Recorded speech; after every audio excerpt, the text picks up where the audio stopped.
cartoonic सी। कपड़े धोने वाली बहू। शादी के पहले से ही विभा को कपड़े धोने का बड़ा शौक था। कभी नल के नीचे तो कभी तालाब के पास। अरे मेरी नीली वाली लुंगी नहीं दिख रही है। विभा की अम्मा, कहाँ रखी है लुंगी? अरे वो तो विभा ने परसों ही धोकर रखी थी आपकी अलमारी में, देखो वहीं होगी। वो ना मैंने आज धो दी, मुझे लगा कि गंदी हो गई होगी। अरे कैसे गंदी हो गई थी? उसे तो मैंने पहना भी नहीं। हे भगवान, इस लड़की के कपड़े धोने की आदत से परेशान हो गया हूँ मैं। जितना तो घर में राशन नहीं आता, उससे कहीं ज्यादा डिटर्जेंट पाउडर का खर्चा है। इसकी शादी करवा दो, शादी जाए अपने घर में ही करे काम, फिर चाहे घर के कपड़े धोने हो या पूरे गांव के। हाँ ठीक बोल रही हो, देखता हूँ मैं कोई लड़का। वो दिन भी आ जाता है जब विभा को देखने लड़के वाले आ जाते हैं। लड़की मुझे अच्छी लगी। होने वाली सास कहती है, बेटी अगर कुछ पूछना है तो पूछ लो। वैसे तो हमारी लड़की बहुत ही शर्मीली है, जो बोल दो वो मान लेती है, इसे क्या पूछना होगा। अरे कैसी बात कर रही हो माँ, मुझे इन लोगों के घर रहना है, सवाल तो कई है। हाँ हाँ बेटा, पूछ लो ना, क्या पूछना है। आप लोगों के घर कपड़े कौन धोता है? सास का मुंह बन जाता है। देखो, अगर तुम ये कहना चाहती हो कि तुम्हें कपड़े धोने नहीं आते तो सुन लो, कपड़े मैं ही धोती हूँ, लेकिन तुम्हारे आ जाने के बाद मैं रुमाल तक नहीं धोऊंगी। अरे चुप रहना भाग्यवान, बहू बेचारी घर आई नहीं, उसे डराना शुरू कर दिया। वो क्या है ना बिटिया, अभी तक तो ये कल्लू की माँ ही धोती थी, लेकिन अब तुम्हारे पापा तो दहेज में वॉशिंग मशीन देंगे ही। तभी विभा की माँ बोल पड़ती है, सवाल भी पूछा तो क्या। वैसे भाई साहब, मशीन की तो फिर भी कपड़े धोने की कैपेसिटी होती है। मतलब जो बिटिया दे रहे हैं ना विभा, इसे कपड़े धोने का बहुत शौक है। ये आप लोगों के क्या, आस पड़ोस गांव मोहल्ले सबके कपड़े धो दे और उफ तक ना करे। बाहर देखा नहीं आपने कितने कपड़े सूख रहे हैं? सब हमारी बिटिया ने ही तो धोए हैं। बस भी करो ना माँ, शर्म आ रही इतनी तारीफ सुनकर। और तो और एक दाग निकाल कर दिखाओ तो मान जाओ। हाँ अच्छा, माफ करना बेटा, मैंने गलत समझा। हमें तो रिश्ता बहुत पसंद है। और ऐसे जुड़ जाता है रिश्ता कपड़े धोने का शौक रखने वाली विभा का। उसकी शादी हो जाती है कोयला फैक्ट्री में काम करने वाले कल्लू के साथ। शादी के बाद अचानक विभा चिल्लाती हुई सास के पास आती है। सासू माँ, अरे सासू माँ कहाँ है आप? ये तो धोखा है, धोखा दिया आप लोगों ने मुझे। इसे ससुर के चक्कर के बारे में पता चल गया। अरे तो उसमें तुझे क्यों धोखा मिला है? अरे नल में पानी नहीं आता, कपड़े कैसे कब धुलेंगे? अच्छा, तू पानी नहीं आ रहा उसकी बात कर रही है। तो आपने क्या सोचा? कुछ नहीं। अच्छा, तेरी माँ ने कहा था कि कपड़े धोने का शौक है तुझे, याद आया मुझे। शौक बोलकर कपड़े धोने वाले मेरे जुनून को कम ना आके सासू माँ, कपड़ा धोना मेरा गुरूर है। तभी पति भी वहाँ आ जाता है। अभी मैंने इसे सनी देओल की फिल्म दिखाई है, उसी के डायलॉग मार रही है माँ। अच्छा सुन, साफ बता रही हूँ, पानी सुबह 4 से 6 और शाम को 10 से 12 आता है, समझी? विभा टाइमिंग सुनकर हैरान हो जाती है। ये क्या भूतों का मोहल्ला है? सुबह 4 बजे उठकर कौन कपड़े धोता है? 4 बजे टंकी में पानी जाता है, फिर सारा दिन धोना ना, किसने मना किया? अरे कैसी बात कर रही हैं? 200 लीटर की टंकी में कितने कपड़े धो लूंगी मैं? सुबह ही उठ जाऊंगी मैं। अब क्या था, विभा सुबह 4 से लेकर रात के 12 बजे तक कपड़े ही धोती रहती।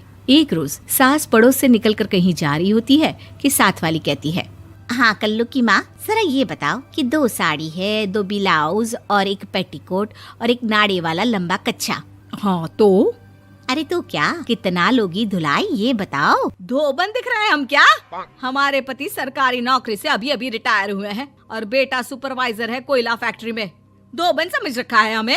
हाय रे कल्लू की अम्मा, माफ कर दो, वो तो मोहल्ले में यही सब बता रहे थे कि तुमने बहू को कपड़ा धुलवाने के काम में लगा दिया है। सास को पड़ोसन की बात सुनकर गुस्सा आ जाता है। वो घर पहुंचती है जहां घर के बाहर ही इतने सारे कपड़े सूख रहे होते हैं जितने कि किसी धोबन के घर पर। अरे ओ कल्लू की दुल्हन, बाहर निकल। माँ जी यहीं आ जाओ, बाथरूम में चादर धो रहे हैं हम। अरे अभी हम धोते हैं, तुमको बाहर निकलो। ये आस पड़ोस वाले बोल रहे हैं कि हम बहू से कपड़े धुलवा कर उसे कपड़ा धोने वाली बना दिए हैं। अरे छोड़ो ना माँ जी, किन लोगों की बातों में आती हो? आस पास के लोगों का तो काम ही होता है कि वो किसी तरह सास बहू को लड़ा दे।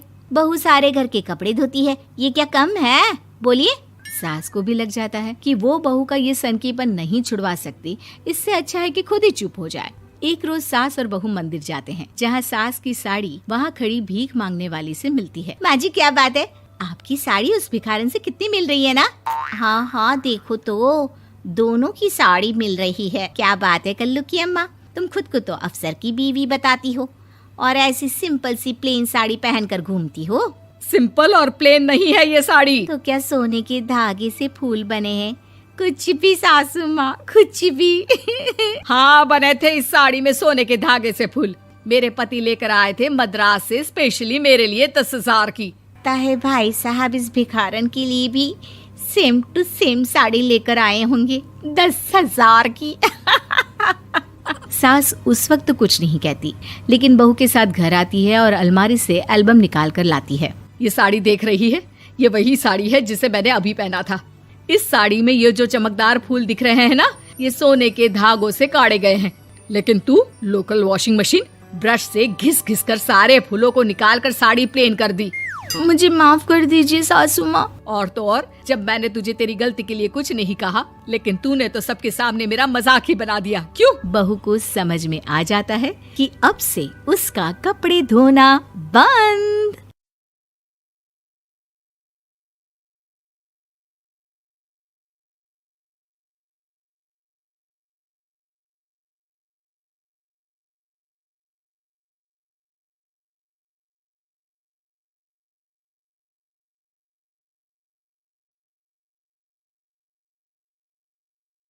कपड़े धोने वाली बहू। शादी के पहले से ही विभा को कपड़े धोने का बड़ा शौक था। कभी नल के नीचे तो कभी तालाब के पास। अरे मेरी नीली वाली लुंगी नहीं दिख रही है। विभा की अम्मा, कहाँ रखी है लुंगी? अरे वो तो विभा ने परसों ही धोकर रखी थी आपकी अलमारी में, देखो वहीं होगी। वो ना मैंने आज धो दी, मुझे लगा कि गंदी हो गई होगी। अरे कैसे गंदी हो गई थी? उसे तो मैंने पहना भी नहीं। हे भगवान, इस लड़की के कपड़े धोने की आदत से परेशान हो गया हूँ मैं। जितना तो घर में राशन नहीं आता, उससे कहीं ज्यादा डिटर्जेंट पाउडर का खर्चा है। इसकी शादी करवा दो, शादी। जाए अपने घर में ही करे काम, फिर चाहे घर के कपड़े धोने हो या पूरे गांव के। हाँ ठीक बोल रही हूँ, देखता हूँ मैं कोई लड़का। वो दिन भी आ जाता है जब विभा को देखने लड़के वाले आ जाते हैं। लड़की मुझे अच्छी लगी। होने वाली सास कहती है, बेटी अगर कुछ पूछना है तो पूछ लो। वैसे तो हमारी लड़की बहुत ही शर्मीली है, जो बोल दो वो मान लेती है, इसे क्या पूछना होगा। अरे कैसी बात कर रही हो माँ, मुझे इन लोगों के घर रहना है, सवाल तो कई है। हाँ हाँ बेटा, पूछ लो ना, क्या पूछना है। आप लोगों के घर कपड़े कौन धोता है? सास का मुंह बन जाता है। देखो, अगर तुम ये कहना चाहती हो कि तुम्हें कपड़े धोने नहीं आते तो सुन लो, कपड़े मैं ही धोती हूँ, लेकिन तुम्हारे आ जाने के बाद मैं रुमाल तक नहीं धोऊंगी। अरे चुप रहना भाग्यवान, बहू बेचारी घर आई नहीं, उसे डराना शुरू कर दिया। वो क्या है ना बिटिया, अभी तक तो ये कल्लू की माँ ही धोती थी, लेकिन अब तुम्हारे पापा तो दहेज में वॉशिंग मशीन देंगे ही। तभी विभा की माँ बोल पड़ती है, सवाल भी पूछा तो क्या। वैसे भाई साहब, मशीन की तो फिर भी कपड़े धोने की कैपेसिटी होती है। मतलब जो बिटिया दे रहे हैं ना विभा, इसे कपड़े धोने का बहुत शौक है। ये आप लोगों के क्या, आस पड़ोस गांव मोहल्ले सबके कपड़े धो दे और उफ तक ना करे। बाहर देखा नहीं आपने कितने कपड़े सूख रहे हैं? सब हमारी बिटिया ने ही तो धोए हैं। बस भी करो ना माँ, शर्म आ रही इतनी तारीफ सुनकर। और तो और, एक दाग निकाल कर दिखाओ तो मान जाऊं। हाँ। अच्छा, माफ करना बेटा, मैंने गलत समझा।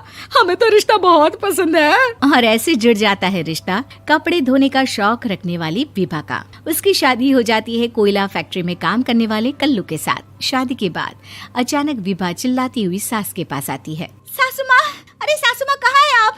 ये तो धोखा है, धोखा दिया आप लोगों ने मुझे। इसे ससुर के चक्कर के बारे में पता चल गया। अरे तो उसमें तुझे क्यों धोखा मिला है? अरे नल में पानी नहीं आता, कपड़े कैसे कब धुलेंगे? अच्छा, तू पानी नहीं आ रहा उसकी बात कर रही है। तो आपने क्या सोचा? कुछ नहीं। अच्छा, तेरी माँ ने कहा था कि कपड़े धोने का शौक है तुझे, याद आया मुझे। शौक बोलकर कपड़े धोने वाले मेरे जुनून को कम ना आके सासू माँ, कपड़ा धोना मेरा गुरूर है। तभी पति भी वहाँ आ जाता है। अभी मैंने इसे सनी देओल की फिल्म दिखाई है, उसी के डायलॉग मार रही है माँ। अच्छा सुन, साफ साफ बता रही हूँ, पानी सुबह 4 से 6 और शाम को 10 से 12 आता है, समझी? विभा टाइमिंग सुनकर हैरान हो जाती है। ये क्या भूतों का मोहल्ला है? सुबह 4 बजे उठकर कौन कपड़े धोता है? 4 बजे टंकी में पानी जाता है, फिर सारा दिन धोना ना, किसने मना किया? अरे कैसे बात कर रही हैं? 200 लीटर की टंकी में कितने कपड़े धो लूंगी मैं? सुबह ही उठ जाऊंगी मैं। अब क्या था, विभा सुबह 4 से लेकर रात के 12 बजे तक कपड़े ही धोती रहती। एक रोज सास पड़ोस से निकलकर कहीं जा रही होती है कि साथ वाली कहती है, हाँ कल्लू की माँ, जरा ये बताओ कि 2 साड़ी है, 2 ब्लाउज और एक पेटीकोट और एक नाड़े वाला लंबा कच्छा। हाँ तो अरे तो क्या, कितना लोगी धुलाई ये बताओ। धोबन दिख रहे हैं हम क्या? हमारे पति सरकारी नौकरी से अभी अभी रिटायर हुए हैं और बेटा सुपरवाइजर है कोयला फैक्ट्री में। धोबन समझ रखा है हमें। हाय रे कल्लू की अम्मा, माफ कर दो, वो तो मोहल्ले में यही सब बता रहे थे कि तुमने बहू को कपड़ा धुलवाने के काम में लगा दिया है। सास को पड़ोसन की बात सुनकर गुस्सा आ जाता है। वो घर पहुंचती है जहां घर के बाहर ही इतने सारे कपड़े सूख रहे होते हैं जितने कि किसी धोबन के घर पर। अरे ओ कल्लू की दुल्हन, बाहर निकल। माँ जी यहीं आ जाओ, बाथरूम में चादर धो रहे हैं हम। अरे अभी हम धोते हैं, तुमको बाहर निकलो। ये आस पड़ोस वाले बोल रहे हैं कि हम बहू से कपड़े धुलवा कर उसे कपड़ा धोने वाली बना दिए हैं। अरे छोड़ो ना माँ जी, किन लोगों की बातों में आती हो? आस पास के लोगों का तो काम ही होता है कि वो किसी तरह सास बहू को लड़ा दे। बहू सारे घर के कपड़े धोती है, ये क्या कम है? बोलिए। सास को भी लग जाता है कि वो बहू का ये सनकीपन नहीं छुड़वा सकती, इससे अच्छा है कि खुद ही चुप हो जाए। एक रोज सास और बहू मंदिर जाते हैं जहाँ सास की साड़ी वहाँ खड़ी भीख मांगने वाली से मिलती है। माँ जी क्या बात है, आपकी साड़ी उस भिखारन से कितनी मिल रही है ना? हाँ देखो तो दोनों की साड़ी मिल रही है। क्या बात है कल्लू की अम्मा, तुम खुद को तो अफसर की बीवी बताती हो और ऐसी सिंपल सी प्लेन साड़ी पहनकर घूमती हो। सिंपल और प्लेन नहीं है ये साड़ी। तो क्या सोने के धागे से फूल बने हैं? कुछ भी सासू माँ, कुछ भी। हाँ बने थे इस साड़ी में सोने के धागे से फूल। मेरे पति लेकर आए थे मद्रास से स्पेशली मेरे लिए 10,000 की। ताहे भाई साहब इस भिखारन के लिए भी सेम टू सेम साड़ी लेकर आए होंगे 10,000 की। सास उस वक्त कुछ नहीं कहती, लेकिन बहू के साथ घर आती है और अलमारी से एल्बम निकाल कर लाती है। ये साड़ी देख रही है, ये वही साड़ी है जिसे मैंने अभी पहना था। इस साड़ी में ये जो चमकदार फूल दिख रहे हैं ना, ये सोने के धागों से काटे गए हैं। लेकिन तू लोकल वॉशिंग मशीन ब्रश से घिस घिस कर सारे फूलों को निकाल कर साड़ी प्लेन कर दी। मुझे माफ कर दीजिए सासू माँ। और तो और, जब मैंने तुझे तेरी गलती के लिए कुछ नहीं कहा, लेकिन तूने तो सबके सामने मेरा मजाक ही बना दिया। क्यों? बहू को समझ में आ जाता है कि अब से उसका कपड़े धोना बंद।